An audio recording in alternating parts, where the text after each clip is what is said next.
కథ మంచి రైతు. మమ్మిడివరం అనే ఊరిలో నారాయణ అనే రైతు ఉన్నాడు. అతడు గొప్ప దయాగుణం కలవాడు. సముద్రానికి దగ్గరగా ఉన్న కొండపై అతడి పొలం ఉంది. కొండ దిగువ కూడా కొన్ని పంటల పొలాలున్నాయి. తన పొలం నుంచి చూస్తే సముద్రం కనిపిస్తుంది. ఒకసారి కొండపై తన పొలంలో వరి కోసి కుప్ప వేస్తున్నాడు. సాయంత్రం అయ్యేసరికి పని పూర్తయింది. ఇంటికి బయలుదేరుతుండగా సముద్రం వైపు చూశాడు. కడలిలో నీరు బాగా వెనక్కి వెళ్ళిపోవడం గమనించాడు. అంతే వెంటనే ఏదో ప్రమాదం రాబోతుందని గ్రహించి కొండ కింద పొలాల్లో పనిచేస్తున్న వారిని బిగ్గరగా పిలిచాడు. ఎంత పిలిచినా వాళ్ళు రాకపోవడంతో ఏమి చెయ్యాలా అని ఆలోచించి ఒక నిర్ణయానికి వచ్చాడు.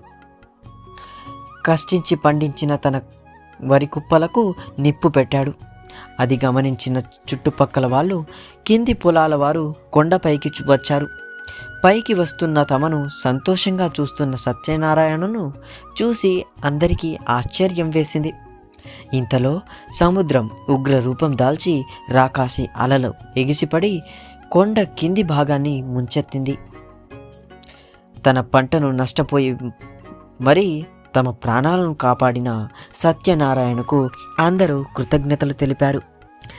ఈ కథ నీతి: మంచి మనసున్న వాళ్ళు తమకు నష్టం జరిగినా 10 మందికి మేలు జరగాలనుకుంటారు. నీతి మరోసారి: మంచి మనసున్న వాళ్ళు తమకు నష్టం జరిగినా 10 మందికి మేలు జరగాలనుకుంటారు. కథ నచ్చితే లైక్, షేర్, ఇంకా మన ఛానల్ని సబ్స్క్రైబ్ చేసుకోండి కిడ్స్. మరిన్ని తెలుగు మోరల్ స్టోరీస్ కోసం ప్లీజ్ సబ్స్క్రైబ్ టు మంచి కథలు తెలుగులో. Thank you.